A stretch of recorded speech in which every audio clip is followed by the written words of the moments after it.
আজকের রাতটা কোনো স্বাভাবিক রাত না। চারপাশে শুধু অন্ধকার আর গর্জে ওঠা সমুদ্রের ঢেউ।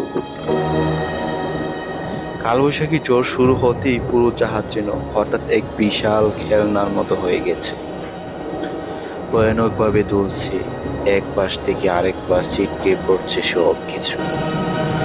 মাঝে মাঝে এমন অনুভব হচ্ছে, এই বুঝি আমাদের জাহাজ উল্টে গেছে। প্রচন্ড বাতাস, মেঘের গর্জন, বজ্রপাত আর উতাল ঢেউ। এই যেন কেন এক প্রকৃতি অমানবিক পরীক্ষার রাত। প্রতিটি মানুষের বেঁচে থাকার লড়াই করছি আমরা।